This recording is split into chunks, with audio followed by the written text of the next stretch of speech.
Training centre کے لیے زمین مختص کی گئی تھی، لیکن عمارت کبھی نہ بنی۔ عملہ 27 سال تک گھر بیٹھے تنخواہ لیتا رہا۔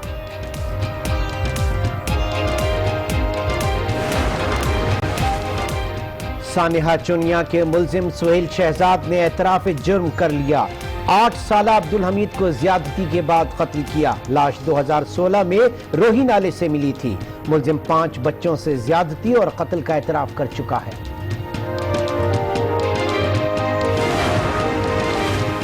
خیبر پختونخوا میں ڈاکٹر سمیت طبی عملے کی ہڑتال، RHA اور DHA ایکٹ واپس لینے کا مطالبہ۔ OPDs اور آپریشن تھیٹر بند ہونے سے مریض پریشان۔ پنجاب میں MTI ایکٹ کے خلاف 7ویں دن بھی ہڑتال۔ لاہور میں فیروز پور روڈ پر احتجاجی ریلی نکالی گئی۔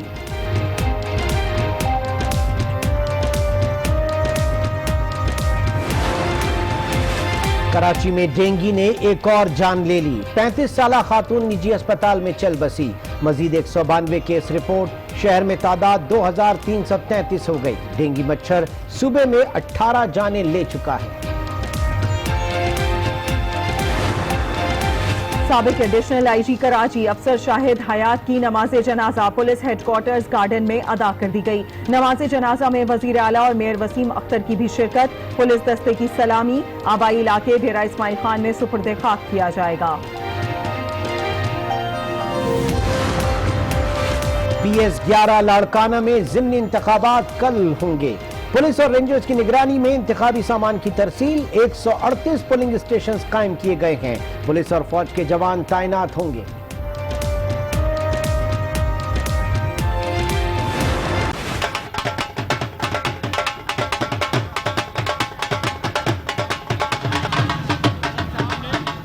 پہنچ گئے۔ شاندار استقبال، تاجر، وکلا اور شہری امڑ آئے۔ پھولوں کی پتیاں نچھاور کی گئیں۔ انعام نے قطر میں ورلڈ بیچ گیمز میں سونے کا تمغہ حاصل کیا۔ آج 6 بجے میں خوش آمدید کہیں گے۔ میں ہوں عمران سلطان اور میں ہوں سعدیہ خواص۔ بلیٹن آغاز کریں گے اور بلیٹن میں سب سے پہلے بات ہوگی حکومت کے آزادی مارچ سے متعلق بڑے اقدام کی۔ حکومت نے مولانا فضل الرحمان سے مذاکرات کے لیے کمیٹی بنانے کا فیصلہ کر لیا ہے۔ یہ فیصلہ وزیر اعظم عمران خان کی زیر صدارت کور کمیٹی اجلاس میں کیا گیا ہے۔ کمیٹی کے سربراہ وزیر دفاع پرویز خٹک ہوں گے اور یہ کمیٹی اپوزیشن کے مطالبات پر مذاکرات کرے گی۔ اس حوالے سے مزید تفصیلات جانیں گے اسلام آباد میں آج نیوز کے نمائندے ریحان شیخ سے۔ جی ریحان شیخ، کیا خبریں آ رہی ہیں اس کور کمیٹی اجلاس کے حوالے سے، کیا طے پایا؟ جی بالکل، دیکھیے وزیر اعظم عمران خان کی زیر صدارت کور کمیٹی کا اجلاس ختم ہو چکا اور جو سب سے بڑی خبر سامنے آئی ہے، حکومت نے مولانا فضل الرحمان سے مذاکرات کے لیے ایک کمیٹی بنانے کا فیصلہ کر لیا ہے۔ وزیر دفاع پرویز خٹک جو ہیں وہ اس کمیٹی کے سربراہ ہوں گے اور پرویز خٹک کی سربراہی میں ایک کمیٹی اپوزیشن کے مطالبات پر مذاکرات کرے گی۔ اپوزیشن کے ساتھ ساتھ مولانا فضل الرحمان سے بھی یہ ملاقات ہوگی اور اس کے ساتھ کور کمیٹی نے پنجاب اور خیبر پختونخوا میں فوری بلدیاتی انتخابات کرانے کا فیصلہ بھی کیا ہے۔ عمران خان کا جو کور گروپ کے اجلاس میں کہنا تھا کہ یہ کشمیر کاس کو ہٹانے کی ایک سوچی سمجھی جو ہے وہ اسکیم ہے۔